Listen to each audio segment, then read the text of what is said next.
Before we start the car video, I have a consumer alert for you. This is an official McDonald's photograph of their McRib sandwich they've been advertising all over the country on billboards and TV.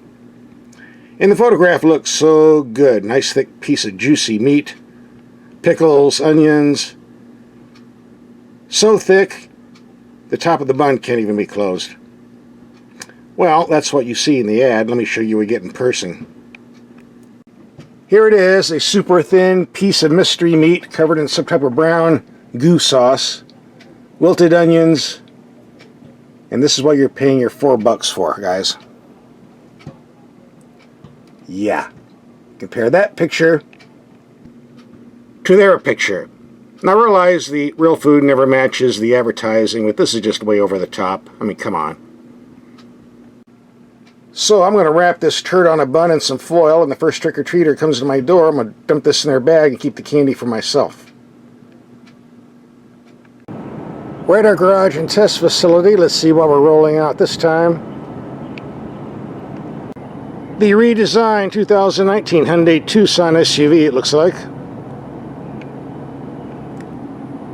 Nothing outstanding about the styling, but not a bad-looking vehicle. And the rear view. Lately I've been driving a lot of expensive gas guzzlers, 12 to 14 miles to the gallon, $70,000, $90,000 price tag, so I thought I'd get something that regular normal people drive. I think this is a pretty good pick.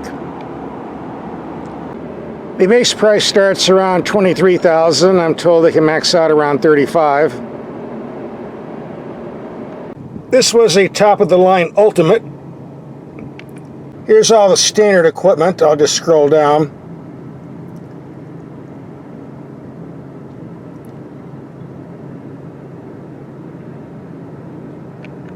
As you can see, everything included.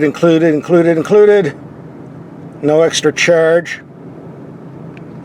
Unfortunately, as far as knowing the price, this is one of the first ones off the assembly line, reserved for VIPs, not for sale. So we don't have a price. Sorry. I did notice they had the audacity to charge us extra for carpeted floor mats. I mean, come on. Really? Extra for mats? Pardon my shaky hand, but like I say in my videos, my tripod broke and they just don't pay enough to buy another one. There are two engines offered. A base 2-liter, 161 horsepower was the last rating I saw. This is the bigger 2.4, 181 horsepower. They're both hooked to a 6-speed automatic transmission. I'm told it can tow 1,500 pounds, and the total vehicle weight is around 3,500 pounds. Here's your fuel economy rating, 22 in the city, 28 in the highway, 25 overall. Here's what I've been averaging. That includes some very spirited driving. You do get a drive mode button. Gives you normal or sport. Since we're inside the cabin, we might as well take a closer look. A nice large glove box. Very simple climate controls. A couple knobs, a few buttons. A well-designed gauge cluster, although we do get some glare from the sun at certain angles. Not as bad as other vehicles I've driven. You can tell this is the deluxe model because we have heated seats and air-conditioned seats at the press of a button. Room in the second row for 2 adults or 3 kids.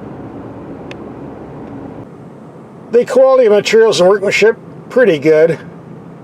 Nothing outstanding, but it will do for the price. Naturally, the second row seats fold down for more cargo room. I believe on the spec sheet it says 62 cubic feet. Looks about right. Yes, we do get a spare tire with more storage room under here. There's one feature I never use on an SUV, and that's an electronically operated rear hatch door like this. Especially on a small vehicle with a small door. I mean, come on, how lazy are we? We can't lift a door that light. On 99% of other SUVs we can buy, it's not an issue because they have manual override switches that allow you to open the door and close it with your hands. On the Tucson, you don't have that.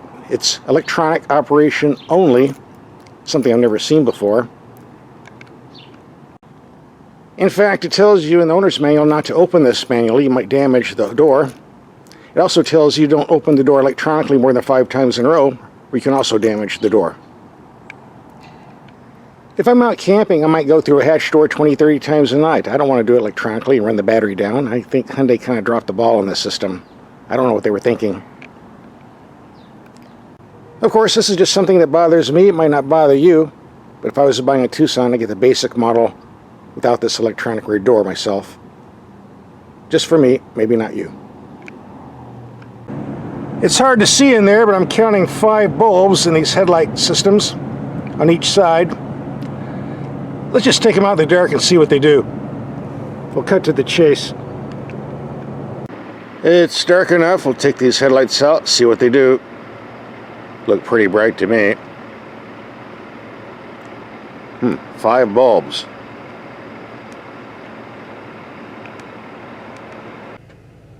Here we have the low beams on a wall 100 feet away.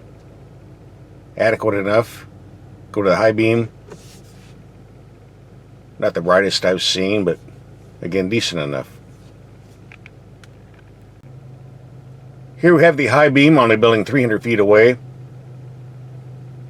Decent light, good spread, good height will do. Good low beam. Goes out around 200 feet on the left and about 230 feet on the right. More than adequate. The first half of the video show and tell is over. Second half, we're going to go out and do some driving. This power steering has pretty decent response and feel. I don't think too many people are going to complain about it.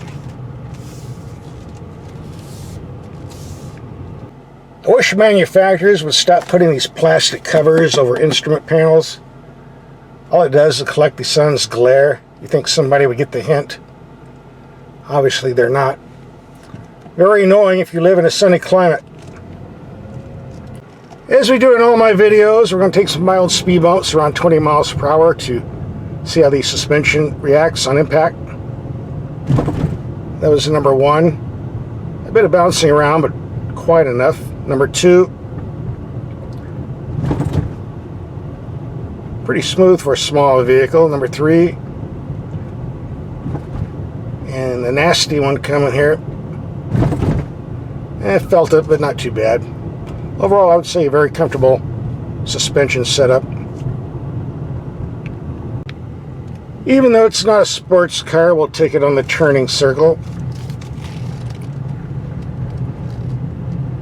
This is a pretty soft suspension, so I'm expecting some wheel spin. Not getting that, but I'm getting body lean. This is a front-wheel drive vehicle, by the way. I'm told all-wheel drive is an option, but I didn't see it on the spec sheet. Or should I say the order form. Well, that worked out pretty good. Okay, a vehicle that weighs 3,600 pounds, being pulled by 108 horsepower, 4-cylinder. You know you're not going to lay rubber, but let's see what it does. In sport mode, of course. Pickup's pretty good.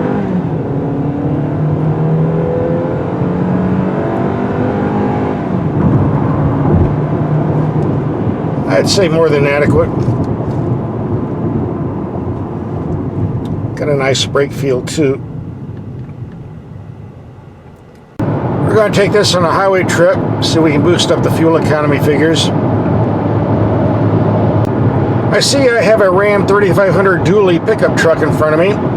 It just so happens I have a 2019 brand new Ram 3500 dually in my driveway they sent this week.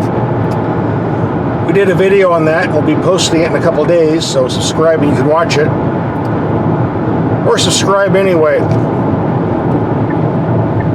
The price sticker was 86 grand. Great truck if you can afford it. Well, there we go. 50-mile trip, 31 miles to the gallon.